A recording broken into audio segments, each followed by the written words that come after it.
Hello সবাইকে, good morning. কেমন আছো সবাই? আশা করছি সবাই অনেক ভালো আছো, সুস্থ আছো। আর আমাদের সকাল সকাল আজকে সবারই মন ভালো হয়ে গেছে। দেখো, ওর মুখটা দেখলেই না আমার খুব হাসি পায়, জানো তো। মানে সবসময় এমন একটা, মানে ওর মুখের মধ্যে এক্সপ্রেশনটা এমন থাকে যেন খুব ঝগড়া করবে, সেরকম একটা ব্যাপার।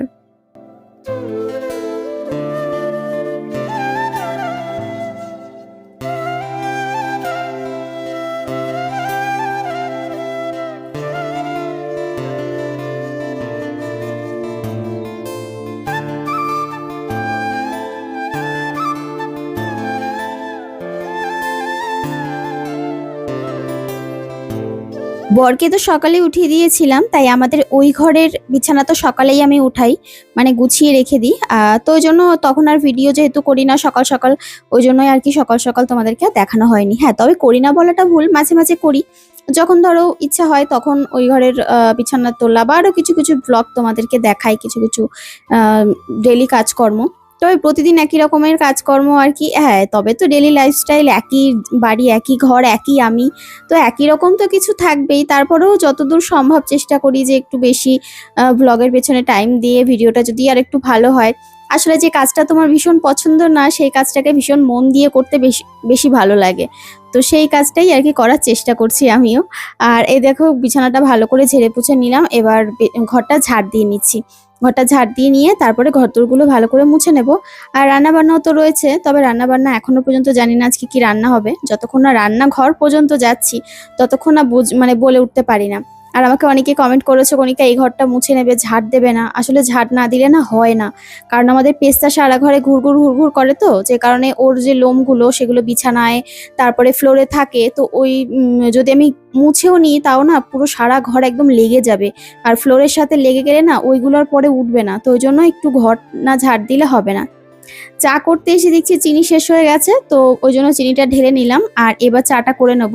তো আমি র চা খাবো আর ওদের দুজনের জন্য দুধ চা করবো। তো দুধ চাটা না আজকে না খেতে ইচ্ছা করছে না।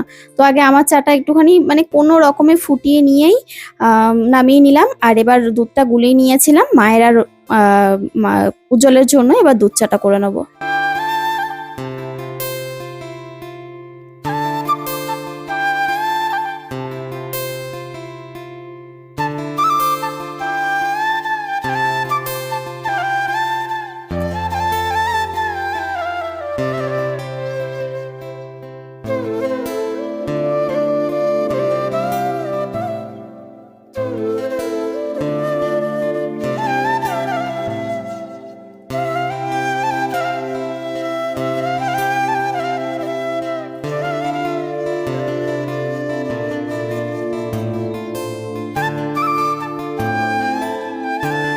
গরম গরম চা রেডি হয়ে গেছে। আর আমি আজকে কি বোকামি কাজ করেছি জানো?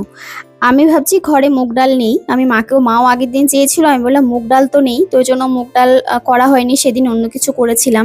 এবার আমি আজ কিনবো কাল কিনবো করে আর কেনাই হচ্ছিল না। তো মা এদিকে না দুটো এঁচড় নিয়ে এসেছে। তবে এঁচড় দুটো এনেছিল, ভেবেছিলাম আগের দিন বলেছিলাম, উজ্জ্বলা বলেছিল, কণিকা বলেছে এঁচড় আনতে, এঁচড় নিয়ে এসো। তবে এঁচড়টা আনতে বলেছিলাম অন্য একটা কারণের জন্য, মানে সবজি খাবো বলে নয়। তবে মা আজকে নিয়ে এসেছে। তো যাই হোক, আজকে আমি আর করবো না, ভালো লাগছে না। দেখি কালকে যদি সময় পাই করব, নাহলে 2-1 দিন পরে করব। আর মুগ ডালটা আমি আবার অর্ডার করে দিয়েছিলাম, এই সবেমাত্র দিয়ে গেল। আর তার সাথে 2 প্যাকেট দুধ নিয়েছিলাম, তো দুধটাই বরাবর আর কি নিই। এখন থেকে মায়ের জন্য, মেয়ের জন্য, সবাই মাঝে মাঝে একটু ওটস ফোটস এগুলোও খেতে পারি, তো ওই জন্যই আর কি নিলাম। আর এদিকে বাসন মাজতে এসে দেখছি চা খাওয়ার পর তেলের কৌটোটা না পুরো তেল চিপচিপে হয়ে গেছে। এটা হয় দেখবে, মানে এই বোতলগুলোতে বেশি হয়, আমার কেন জানি না। আগেও এই বোতলগুলো ইউজ করেছি, যখনই তেল ঢালতে যাই না, ওই মুখ দিয়ে ঢালতে যাই, ওখানে এই সাইড দিয়ে গা দিয়ে না তেল পড়ে যায়। মানে ঢালতে গেলে অন্য জায়গা দিয়ে পড়তে থাকে। তো এবার সেটা কি হয়, সব সময় তো আর গুছিয়ে রাখা সম্ভব হয় না, এদিক ওদিক দিয়ে পড়ে যায়। তারপর দেখা গেলো নিচে যে প্লেটটা রয়েছে সেই প্লেটটার মধ্যে পড়ে থাকে। তো ওই জন্যই আর কি এটাকে ভালো করে মাঝে মাঝে পরিষ্কার করে দিই। প্রতিদিন তো আর সম্ভব হয়ে ওঠে না। আর এবার এই যে চা খাওয়ার পর যে বাসনগুলো হয়েছিল সেগুলোই মেজে দিলাম। মেয়েরও ভাত খাওয়া হয়ে গেছে সকালের। আমাদেরও চা জলখাবার, মানে জলখাবার তো কিছু না, চা বিস্কুট, ওটাই জলখাবার। তো ওটা খাওয়া হয়ে গেছে। আর এবার এগুলো গুছিয়ে নিচ্ছি, মানে সকালের এক পশলা কাজ বা এক পর্ব কাজ কিন্তু আমার কমপ্লিট। এবার দুপুরে যে রান্নাবান্না রয়েছে সেই দিকে যাব। তবে এদিকে রান্নাবান্নাগুলো তো করতে হচ্ছে, কারণ ওই যে আমাদের পুচকুমাটা এসেছে, মায়ের একটু ওকে ধরতে হচ্ছে, ওকে টাইম দিতে হচ্ছে। তো যে কারণে আমার অসুবিধা হচ্ছে না, ভালোই লাগছে বেশ রান্নাবান্না করতে। তবে ভাবছি যে যখন প্রচন্ড পরিমাণে গরম পড়বে তখন কি করব, তখন বুঝে উঠতে পারছি না যে তখন কি করব।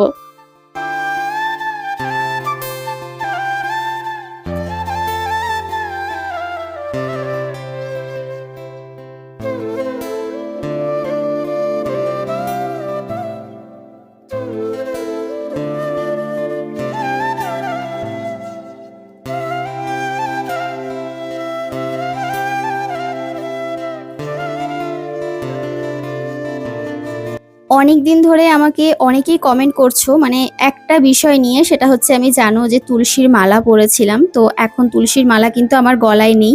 তো অনেকেই অনেক রকমভাবে আমাকে কমেন্ট করেছো। আমি না সত্যি কথা বলতে একটু ইগনোর করারই চেষ্টা করি কিছু কিছু কমেন্ট, কারণ সব কিছুর উত্তর দিতে নেই আর সব কিছুর উত্তর হয় না, এটা আমার মনে হয়। তো যাই হোক, শর্টের মধ্যে একটু তোমাদেরকে বলি যে তুলসীর মালা আমি কেন খুলেছি।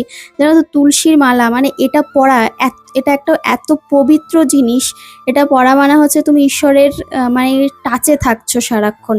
এটাই এটাই মানে আর কি। যাই হোক, যারা বিশ্বাস করো এটা তাদের জন্য বলছি। তো সেই ক্ষেত্রে আমারও মানে তখন মন থেকে মনে হয়েছিল যে পড়ি, এখনো মন থেকে মনে হয়।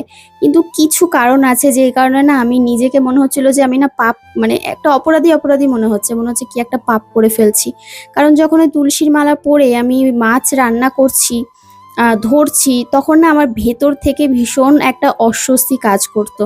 তাই মাঝখানে তো একবার বলেছিলাম যে ওটা ছিঁড়ে গেছে, আবার ঠিক করে নতুন আমি এনে পড়েছিলাম। কিন্তু আমি মানে সত্যি কথা বলতে এটা আমার নিজের ভেতর থেকে ফিল হচ্ছে, তাই তোমাদেরকে আমি বলতেও চাইনি। কারণ এই নিয়েও মানুষ অনেক নেগেটিভ কমেন্ট করবে। তো যাই হোক, আমার কিছু আসে যায় না, যার যেটা নিজের মানে ব্যক্তিগত মতামত থাকতেই পারে। তো এটা আমার নিজস্ব মনে হয়েছিল যে হ্যাঁ, এটা আমার মানে মাছ মাংস তুলসী মালা পরা মানে আমার মনে হয় সবকিছুর থেকে যদি দূরে থাকা যায় তাহলে সেটাই সব থেকে শ্রেষ্ঠ। তবে হ্যাঁ, ঈশ্বরের কাছে প্রার্থনা করছি যে আমার জীবনেও যেন কখনো এরকম দিন দেয়, বা আমার জীবনটা যেন এইভাবেই তিনি তৈরি করেন যে আমি মাছ মাংসের ছোঁয়া বলো, মানে আমিষের ছোঁয়া থেকে পুরোপুরি যেন নিজেকে একদম মানে সেপারেট রাখতে পারি। তাহলেই আমি তখনই আর কি তুলসী মালা গলায় পরবো। তার আগে আমার পরার সত্যি ইচ্ছা থাকলেও উপায় নেই। তো এটা একটা শর্টের মধ্যে বলে দিলাম তোমাদেরকে। এর থেকে আর বেশি আর বড় করে বললাম না, কারণ সত্যি কথাই নিজে ভীষণ অপরাধ করে ফেলছি, অপরাধী মনে হচ্ছে। তাই আমার মনে হলো যে না, সবকিছু থেকে এবার একটুখানি নিজের সবকিছু ঠিকঠাক করা নিজের থেকেই, যেহেতু মনে হচ্ছে যে না আমি ভুল করছি, তো ভুলটাকে যদি একটু শুধরে নিতে পারি, তো সেটাই চেষ্টা, আর কিছু নয়। চলো, আশা করছি ক্লিয়ার করতে পারলাম যে তুলসীর মালা কেন পরছি না। আমার পরতে ভীষণ ভালো লাগে। মানে ওই যে বলে না যে সব থেকে দামি অলংকার যদি কিছু থাকে তাহলে সেটা হচ্ছে ওই জিনিসটা। মানে কিন্তু সেটাই আমি পরতে পারছি না, বা পরেও আমি পরতে পারিনি। আমি খুলে ঠাকুরের কাছেই রেখে দিয়েছি, আর তাকে মনে মনে প্রার্থনা করছি, এখনো পর্যন্ত করছি, প্রতিদিন করছি। তবে দেখি তিনি যেদিন তার ইচ্ছা হবে সেদিনই তার চরণে ঠাঁই দেবে। এটাই যা, কারণ আমরা তো আমাদের ইচ্ছা মতো চাইলেই কিছু করতে পারি না। তিনি যতক্ষণ না চাইবে ততক্ষণ কিন্তু সেই কাজটা করা সম্ভব নয়। আর এই দেখো, আমাদের পেস্তা বাবু এসে বসে রয়েছে। ও জানো কি চাইছে, ওকে একটু অ্যাটেনশন দিতে হবে। সকাল থেকে আমি কাজে এত ব্যস্ত হয়ে গেছি, এ দেখো, ওকে বললাম তুই সর, ও লেজ নাড়াচ্ছে। মানে লেজ নাড়ানো মানে বুঝতে হবে যে ওকে একটু অ্যাটেনশন দিতে হবে। তো ওই জন্য আর কি একটু আদর করে দিলাম। এবার আবার যখন বলবো সর, ও কিন্তু সরবে না।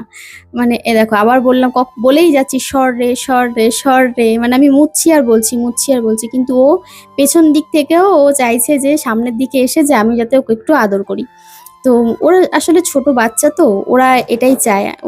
ওরা যতই বড় হোক না কেন, ওর এই 5 বছর হয়ে গেল। 5 বছর হওয়া মানে উজ্জ্বল আমাকে বলে যে ওদের 5 বছর হওয়া মানে ওদের প্রায় মানে কত, প্রায় 40 বছরের সমান। মানে ওদের খারাপ লাগে, আমার এগুলো বলতেও খারাপ লাগে, আমার ভাবতেও খারাপ লাগে। কারণ ওরা তো ঈশ্বরের সৃষ্টি, আর এই সৃষ্টিটা এমনই না, ওরা আমার খুব প্রিয়। জানো তো, আমি রাস্তাঘাটেও জানো মানে কুকুর বিড়াল এদেরকে কতটা ভালোবাসি, পশু পাখির প্রতি ভালোবাসা যেন এটা একটা আলাদাই, মানে ওটা বলে বোঝানো যায় না। ওরা ভালোবাসে মানুষকে সত্যি নিঃস্বার্থভাবে। আর নিঃস্বার্থ ভালোবাসা, বা যাদের মনে কোনো পাপ থাকে না, না সেই সব জিনিস খুব কম সময়ের জন্য এই পৃথিবীতে থাকে, তারা চলে যায় ঈশ্বরের কাছে। মানে ওই জন্যই আর কি ওদের মানে আয়ু সীমা তো খুব কম। তাই যত পেস্তা বড় হচ্ছে না। আমার সত্যি কথা বলতে, আমি বলতে গেলেও আমার বুকের মধ্যে কাঁপে। উজ্জ্বল মাঝে মাঝে এই কথাগুলো বলে আমাকে। আমি তখন বলি, চুপ করো, আমি আর ভাবতে পারছি না। ও আমার সাথে অন্তত অনেক বছর বেঁচে থাক, মানে অন্তত 20 বছর তো বেঁচে থাক। 18 বছর, 20 বছর, 22 বছর, ততদিনে আমি অনেকটা বুড়ো হয়ে যাব। আর ততদিনে অতটাও অসুবিধা তো অবশ্যই হবে, কষ্ট হবে, দুঃখ হবে, সবই হবে। আমরা তো মানুষ, আমাদের মায়া আমরা তো ত্যাগ করতে পারি না। তবে ও অনেক অনেক বছর বেঁচে থাক, আমি এটাই চাই। আসতে বাজে এখন 1:30। মানে ভাবো, যা বলছি কি তুমি আজকে রান্না টান্না করবে না? আজকে হ্যাঁ করবো তো। বলছে কখন করবে? এলাম কটা বাজে দেখো তো। মেয়েকে স্নান করিয়ে তারপরে আমি নিজে স্নান করে এই রান্নাঘরে আসলাম। আর সব কাজ মোটামুটি হয়ে গেছে, আর শুধু বাকি আছে জল টল ভরা হয়ে গেছে, ঘর মোছা হয়ে গেছে, মা পুজোটা দেবে, আর আমার জামা কাপড়টা মেলতে হবে, ওয়াশিং মেশিন থেকে এনে রেখে দিয়েছি। আর আজকে রান্না হবে ডাল, সহজ রান্না, তাই খুব তাড়াতাড়ি হয়ে যাবে। আর এখানে হচ্ছে লাল শাক আর পাট শাক, দুটো একসাথে মিক্স করা আছে, দুটো ভাজা ভাজা করবো একটুখানি। তো এই রান্না, আর দেখি আর কি করা যায়। পাঁপড় আছে, যদি মানে সময় পেয়ে পাঁপড়টা ভেজে নেবো। মা আবার সকালে এঁচড় এনে রেখেছিল, তো মা তো জানে না, ভেবেছে এঁচড় দিয়ে এমনি এঁচড়ের তরকারি করবো, কিন্তু এঁচড় দিয়ে বিরিয়ানি করার কথা ছিল। আজকে আর হবে না, ফ্রিজে রেখে দিলাম। দেখি যদি কালকে বৃহস্পতিবার, কালকে যদি সময় হয়, কালকে আবার মেয়ের স্কুল আছে, নয়তো শুক্রবার করবো। ওই 1-2 দিন ফ্রিজে থাকলে কিছু অসুবিধা হবে না। এঁচড় তো খুব একটা তাড়াতাড়ি নষ্ট হয় না, আর ফ্রিজে থাকলে হবে, মানে তাড়াতাড়ি নষ্ট হবে না। ডাল সেদ্ধ হয়ে গেছে, ভাত বসিয়ে দিয়েছি, আর এদিকে এবার ডালটা করে নিয়ে তারপরে শাক ভাজাটা বসাবো। চলো হ্যাঁ, রান্নাটা কমপ্লিট করে নিই তাড়াতাড়ি। রান্না করতে আসলেই প্রায় দিন এটা আমার সাথে হয়, হয় তেল ফুরিয়ে যাবে, নয় নুন ফুরিয়ে যাবে, নয় দেখবো হলুদের কৌটোয় হলুদ নেই। আজকে দেখো যেমন, আর এই যে 5 লিটার তেল, এটারও কিন্তু বাড়ন্ত হয়ে গেছে। এটা আছে যদিও ঘরে, একটা এক্সট্রা আমি এই মাসে কিনে রেখেছিলাম, তাই এই মাসটা আমার চলে যাবে, ভালোভাবেই চলে যাবে। আর এখন এই রান্না বান্না করব, তো রান্না করব কি সেটা ভাবতে ভাবতেই আর কি বেলা চলে যাচ্ছে। তারপরে ভাবলাম যে আজকে ডাল করি। ডাল তো সকালবেলা অর্ডার করেছিলাম, তো তাও কনফার্ম ছিলাম না যে ডাল করব কি না করব। তো অল্প করে ডাল এদিকে দেখো বসিয়ে দিয়েছিলাম। তারপরে ঘরে তো অনেক কিছু বাড়ন্ত হয়ে গেছে, আমি সমস্ত কিছু কাট করে করে রেখেছি, অর্ডার করব। ও মা দেখাচ্ছে যে ক্যাশ অন ডেলিভারি হবে না। আর আমি না বরাবরই যে কোনো জিনিস মানে আগের থেকে পেমেন্ট করে নিতে না খুব ভয় পাই। মানে আমি যে কোনো এই পয়সা টয়সার ক্ষেত্রে আমি সবকিছু মানে দূরেই থাকি। উজ্জ্বলকে বলি তুমি করো, মানে ওকে সবার আগে মানে ধরিয়ে দিয়ে আমি সারেন্ডার করে নিই, এরকম ব্যাপার। তো তারপরে কিছু করার নেই, আমাকে পেমেন্ট করেই তারপরে নিতে হলো, তাও 1 দিন পর। আজকে তাও পাইনি। তো এদিকে দেখো সাবুর পাঁপড় নিয়েছিলাম, তো সাবুর পাঁপড়টা ভেজে নিচ্ছি। আর এই সাবুর পাঁপড়টা আমাদের এই ছোটো মাটা এত পছন্দ করেছিল, ও খাচ্ছে দাচ্ছে আর বলছে কি, ওটা ও মাম্মাম তুমি এটা কোন দোকান থেকে কিনেছো, এটা কোথা থেকে কিনেছো, এটা কি, বারবার জিজ্ঞাসা করছে। তখন মা বলছি কি এটা হচ্ছে পাঁপড়। বলছে পাঁপড়, ও ভালো তো খেতে, ভালো তো খেতে। তখন বলছি কি তাহলে আমি বাড়ি গিয়ে আমার বাবাকে বলবো তুমি আমাকে এই পাঁপড় এনে দেবে। তা আমাকে আবার বারবার ওই জন্য জিজ্ঞাসা করছে, মানে ওর মাথায় না বড়দের মতো বুদ্ধি। মানে আমি কোন দোকান থেকে কিনেছি সেটা যদি জানতে পারে তাহলে ওর বাবাকে গিয়ে বলতে পারবে। তো বেশ কয়েকটা পাঁপড় ওকে দিয়েছিলাম, আর বেশি খাওয়া তো ভালো না, তারপরেও দিয়েছি, খেয়েছে। একদিন খাবে, অসুবিধা হবে না, বাচ্চা মানুষ চাইলে না না করা যায় না। ওর ওই জন্য আর কি সবাইকে দিয়েছি, মেয়েকেও দিয়েছি, আমরাও খেয়েছি, ভাগযোগ করে খেয়েছি। ডালের সাথে এই পাঁপড়টা খুব ভালো লেগেছিল খেতে। তো বলেছিলাম যে আবার একদিন অর্ডার করব। কমপ্লিট হয়ে গেছে, কটা বাজে এখন জানি না। বাসনগুলো মেজে রাখলাম, আর এই জায়গাটা একটুখানি গুছিয়ে রাখলাম, মানে ওই আর কি একটু মুছে টুছে রাখলাম। আর এই কৌটোগুলো সব মুছে টুছে রেখেছি। আর কিছু কাজ আছে, এগুলো বিকেলে করবো, যেমন শুকনো লঙ্কা, তেজপাতা, এই সমস্ত বাড়ন্ত আনতে হবে। তারপরে ভাজা মশলা করে রাখতে হবে, এই সমস্ত করবো। এটা ভিজিয়ে রাখলাম, বিকেলে কিছু তৈরি করে দেবো মেয়েকে, মানে সবার জন্য। আর এখানে ভাত হয়ে গেছে, এখানে শাক ভাজা। শাক ভাজাটা একদম কম তেলে করেছি, একদম হালকা রকম। লেবু কেটে নিয়েছি, যেহেতু মেয়ের একটু লেবু হলে না ডাল ডাল দিয়ে খাওয়া হয়ে যায়। আর এই হচ্ছে সাবুর পাঁপড়, আর এখানে রয়েছে ডাল। ব্যাস, আজকে এই সাদামাটা রান্না। চলো এবার আরেকটা কাজ বাকি আছে, ভাত খাওয়ার আগে মোটামুটি জামা কাপড়গুলো আছে, জামা কাপড়গুলো মেলবো, আর গাছগুলোতে একটু জল দেব। ব্যাস এই দুটো কাজ আমার আপাতত বাকি আছে, আর বাদ বাকি সব কাজ হয়ে গেছে এখনকার মতো। তারপরে বিকেলে দেখবো আর কি কাজ বাকি আছে। আর গাছগুলো আমার এত বড় হচ্ছে, এই গাছটা দেখেছো, এই দেখো, একে যে আমি কোথায় দেবো বুঝে উঠতে পারছি না, পুরো ঝেপে গেছে। এইটুকুনি একটা ছোট টবের মধ্যে রয়েছে। আর এই নটার যে ফুলগুলো ছোট ছোট, পর্তুলিকা, এই গাছগুলো দেখো কি সুন্দর হয়েছে, ফুটেছিল বন্ধ হয়ে গেছে। আমি সকালে উঠে তোমাদের দেখিয়েছিলাম ভিডিও করে, আমি জানি যে বেলায় দেখানোর আগেই বন্ধ হয়ে যাবে, ওই জন্য সকালে উঠে একটু দেখিয়েছিলাম। আর এই ফুলগুলোতে এখনও ফুল আসেনি, এই যে এগুলো তো হলুদ হলুদ ফুল হয় না, এগুলো পর্তুলিকা বলে, এগুলো একটু অন্যরকম। আর ওইটা যেটা দেখালাম ওইটা আবার একটু অন্যরকম। গুড ইভিনিং সবাইকে। সন্ধ্যাবেলা একটু রান্নাঘরে এসেছি, আর আজকে না মেয়ের একটু পড়ার চাপটা বেশি ছিল, কারণ আজকে প্রথমত ম্যাম এসেছে পড়াতে। ম্যামের পড়ার টাইম ধরো ওই 5টা 5:30 নাগাদ আসে, পড়ায় 7টা 7:30 পর্যন্ত। তারপরে আজকে আবার স্যার ফোন করে বললো স্যার আসবে। তো মানে ম্যাম পড়িয়ে গেছে, স্যার বললো যে আমি আসছি 15 মিনিট, ওকে একটু কিছু খেতে টেতে দিন, একটু রেস্ট নিক, তারপরে আমি আসবো। তো বুঝতেই পারছো মানে পুরো বিকেল রাত 10টা পর্যন্ত, মানে 5টা থেকে 10টা পর্যন্ত পড়া, চারটিখানি কথা নয়। তো পড়েছে, তো আমি ভাবলাম তাহলে সন্ধ্যাবেলা কিছু একটু করে দিই। আর এমনিতেও ছোলা ভিজিয়ে রেখেছিলাম, তবে ছোলা ভেজানোটা না ভেবেছিলাম রাতে ভাত খাবো না, এটাই খাবো। আর যদিও আজকে রাতে আমি ভাত খাইনি, এটাই খেয়েছিলাম সন্ধ্যাবেলা, রাতে আর খিদে পাইনি। রাতে না একটু হালকা খেলে না দেখবে মানে ঘুম তো এমনিতে রাতে কমই হয়, কিন্তু ভালো লাগে, পেট ভালো থাকে আর শরীরও ভালো থাকে যত হালকা খাওয়া যায়। তো এদিকে ছোলা সেদ্ধ দিয়েছিলাম আর 2টো আলু দিয়েছিলাম, তার সাথে আলুটা কেটে দিলাম ছোট ছোট আলু, একটু গোলমরিচের গুঁড়ো আর কাঁচা লঙ্কা দিয়েছিলাম, লঙ্কার গুঁড়ো আর দিলাম না কারণ বাচ্চা মানুষ খেতে পারবে না। আর দিয়ে এটাকে দিয়ে একটু লেবু রস দিয়ে হালকা করে মেখে দিচ্ছি। তো এটা কিন্তু সবাই খুব ভালো করে খেয়েছিল। মেয়ে বেশি খায়নি, অল্প একটু খেয়েছিল, পরে বলছিল খাবো না, কারণ ওর আবার মানে যেটা পছন্দ না সেটা খেতে চায় না, এমনিতেও তো খাবো না করে সব সময়। তো এই তো মাকে দিয়ে দেবো তারপরে। আর আমাদের ছোট মাটাও এসেছে এখন সন্ধ্যাবেলা, তো ও বিকেলবেলা খাওয়া দাওয়া করে বাড়ি গেছিল, তারপর এখন এই সন্ধ্যাবেলা আবার এসেছে, আবার রাত্রেবেলা বাড়িতে যাবে। তো এই দেখো আমরা এই যে চা খেলাম, সন্ধ্যাবেলা চা খেয়ে তারপরে এই ছোলা মাখাটা করেছিলাম, মাকে দিলাম। তো মায়ের থেকে এই যে পুচকুটা খাচ্ছে বলে মা বসে রয়েছে, তো আমি বললাম তোমাকে আলাদা করে দিই, বলছি কি না না ওর থেকে অনেকটা রয়েছে, ও খাবে নাকি। আবার উজ্জ্বলকে বলছিলাম একটু খাও, ও তো কিছুতেই খাবে না, ও বলছে না আমার ভালো লাগছে না পেটটা, তুমি তুমি খেয়ে নাও। তো তারপরে জোর করে 1 চামচ দিয়েছি। মানে আমার একটা কেমন লাগে না, আমার মনে হয় কি যে কিছু যদি আমি করে আনি, ও যদি একটু না খায়, আমার মনে হয় ও যেন রাগ করেছে বা কিছু ভাবছে, এরকম মনে হয়। যতক্ষণ না একটু খাবে, একটু গালে দেবে, ততক্ষণ আমার শান্তি নেই, ততক্ষণ আগে খোঁচাতেই থাকবো, খাও না খাও না খাও না। মানে এরকম একটা ব্যাপার, মানে কেউ বলতে বলতে সবাই ফেলিওর হয়ে যাবে, কেউ খাওয়াতে পারবে না, সেটা একমাত্র আমি গেলে খাবে ও। তো চলো এবার খেয়ে নিই, খেয়ে দিয়ে তারপরে আমার কিছু কাজকর্ম ছিল। আর একে দেখো আজকে সারা দিন আমার পেছন পেছন ঘুরেছে, তোমাদেরকে তো দেখাই না ওর কর্মকাণ্ডগুলো।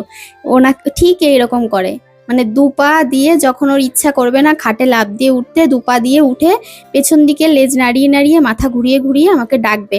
আমাকে বুঝে নিতে হবে যে এবার আমাকে মা খাটের ওপর তুলে দাও। তো ওই যে আমাকে ডাকছিল, আমি খাটের ওপর তুলে দিলাম, আর দেখে সবাই হাসছে, এটা প্রায় দিনেরই কথা, আজকে নতুন কিছু না। তারপর আমার কিছু ব্র্যান্ডের শ্যুট ছিল, সেটা কমপ্লিট করলাম, এখন বাজে 9:30। আর তো 9:30 বাজে, হ্যাঁ মেয়ে বোধহয় এখনো পড়ছে। তো এই তো মা বললো যে, মাকে বললাম তোমাকে তাহলে রুটি করে দিই, মা বলছে না ওদের ভাত হয়ে যাবে, আর আমার জন্য একা রুটি করতে হবে না, আমি তো খাবো না বলে দিয়েছিলাম। তো মাকে তাও বলেছিলাম তোমার জন্য 2টো রুটি করে দিই, খেয়ে নিও, আটা মাখাই রয়েছে। তো মা বলছে আমি করে নিচ্ছি, তারপর বললাম না না দাঁড়াও একটুখানি, জামা কাপড়গুলো ভাঁজ করে নিই, আমি করে দিচ্ছি। তো মা দেখলাম দুধ গরম করে ওটস খেতে বসেছে, তাই বললাম তুমি দাঁড়াও একটুখানি, আমি বললাম না যে আমি করে দিচ্ছি, বলছে না না তুমি খাবে না, আমি আবার রুটি খাবো, ওর থেকে ওটস খাই, ওটস খেলে ভালো থাকবে পেট। তো মা ওটস খেয়ে নিয়েছে, মায়ের খাওয়া হয়ে গেছে। আর এদিকে আমরা মেয়ের জন্য অপেক্ষা করছি, ততক্ষণে আমি এদিকে আমার এই যে কাজের জিনিসগুলো সেগুলো সমস্ত কিছু ভাঁজ টাজ করে প্যাকিং করে নিচ্ছি। আর প্যাকিং করে নিয়ে তারপরে আমি ফ্রেশ হব। আর মুখের দিকে তাকালেই বুঝতে পারছো হালকা ফুলকা একটু অল্প স্বল্প মেকআপ করেছি, সেরকম কিছু না, একটু লিপস্টিক করেছি। আর লিপস্টিক করলেই দেখবে মুখটা কেমন একটু ভরা ভরা লাগে, মনে হয় কত সেজে নিয়েছি, কত কিছু করে নিয়েছি। তেমন কিন্তু আহামরি কিছুই আমি সাজি না যখন আমার ব্র্যান্ড শ্যুট থাকে, মানে খুব কমের মধ্যে যত তাড়াতাড়ি সম্ভব, অত এক্সট্রা 1 ঘন্টা 4 ঘন্টা সময় দিয়ে সম্ভব নয়, তাও তো মাঝে মাঝে যখন অনেক কাজ চলে আসে তখন প্রচুর সময় লেগে যায়, মানে প্রচুর সময় লেগে যায়, তখন আর পেরে উঠি না। তখন তো মাঝে মাঝে এমন হয় যে 3-4 ঘন্টাও লেগে যায়। তো চলো এদিকে, তারপরে আবার আমাদের ছোট্ট মাটা একটু পরেই আসবে। তো এই দেখো এসেছে, এসে তারপরে আমার কাছে আসলো, আমাকে বলছে কি মাম্মা একটু লিপস্টিক পরিয়ে দিবি, তাই বললাম আমার ঠোঁটের সাথে ঠোঁটটা ঘষাতে, দেখবি লিপস্টিক হয়ে যাবে। তো খানিকক্ষণ ঘষাঘষি করলো, মানে কিছুই তো হলো না, ম্যাট লিপস্টিক। তারপরে আমাকে আবার দেখাচ্ছে, দেখিয়ে বলছে কি হয়েছে হয়েছে, আবার ডিম ঠাম্মিকে গিয়ে দেখালো, বলছে কি হ্যাঁ লাল হয়েছে। ও যে কি দুষ্টু জানো না। তো যাই হোক ও আবার এসেছে, আর এসে তারপরে ভাত খেয়েছিল বোধহয় রাতে, তারপরে বাড়িতে গেছিল। ও যখন আসে আমাদের বাড়িতে ভাত টাত থাকলে মা খাইয়ে দেয়, যেহেতু ওর মা আবার খাওয়াবে আবার কষ্ট হবে, তো একটুখানি খাইয়ে দিলে অসুবিধা হয় না। আর আমাদের বাড়িতেও খেত, মানে ওই বাচ্চা মানুষ খায় তো দুটো চড়াই পাখির মতো, খেয়ে নেয় টুকটুক করে, আমরা গল্প গল্প করি সেই ফাঁকে ফাঁকে খেয়ে নেয়। তো চলো গল্প করতে করতে আমার এদিকের কাজকর্ম কিন্তু হয়ে গেছে। তবে হ্যাঁ, রাতের আমার অনেক কাজ বাকি রয়েছে, সেটা হচ্ছে রাতে রান্নাঘর পরিষ্কার করা। আর এখন দেখো সবার কিন্তু খাওয়া হয়ে গেছে, আমি বাসনগুলো মেজে নিলাম, গ্যাস মুছে নিয়েছি। কালকে থেকে যেহেতু মেয়ের আবার স্কুল একদম সকালবেলা, মানে ভোরবেলা থেকে কালকের আবার রুটিন শুরু হয়ে যাবে, এরপরে মেয়ের স্কুল রেগুলার, বুঝতেই পারছো কতটা চাপের মধ্যে আমাকে থাকতে হবে। তো রাতে যতটা গুছিয়ে নিতে পারি। তো ঘরদোরগুলো ঝাড় দিয়ে নিচ্ছি, ঘরদোর না শুধু রান্নাঘরটাই ঝাড় দিয়ে নেব, মানে রান্নাঘরটা ক্লিন থাকলে না সকালে উঠে ওকে টিফিনটা করে দিতে পারবো, ওকে নিয়ে স্কুল থেকে বাড়ি এসে তারপরে বাদবাকি কাজগুলো করতে পারবো। তো এই গেল সারাদিনের একটা দৌড়ঝাঁপের ভ্লগ। তোমাদের কেমন লাগলো অবশ্যই কমেন্টে জানাতে ভুলো না। আর সবার শেষে আমি গ্যাসের নবটা অফ করে রাখি, এটা আমার রেগুলার কাজ। কারণ সত্যি কথা বলতে মানে যে কোনো জিনিস সেফটি থাকা ভালো। তারপরে রান্নাঘরের জানলা বন্ধ করে রাখি, সমস্ত জানলা যেগুলো বন্ধ করার সেগুলো সব বন্ধ করে নিই। আর এখন যেটা করলাম করবো আর কি, বাদাম ভেজাবো, আমন্ড ভিজিয়ে রাখলাম। ব্যাস লাইট অফ করে এবার বেরিয়ে যাব আমার কর্মস্থলে গিয়ে, এখন বসবো এডিটে। চলো সবাই ভালো থেকো, আজকের মতো টাটা।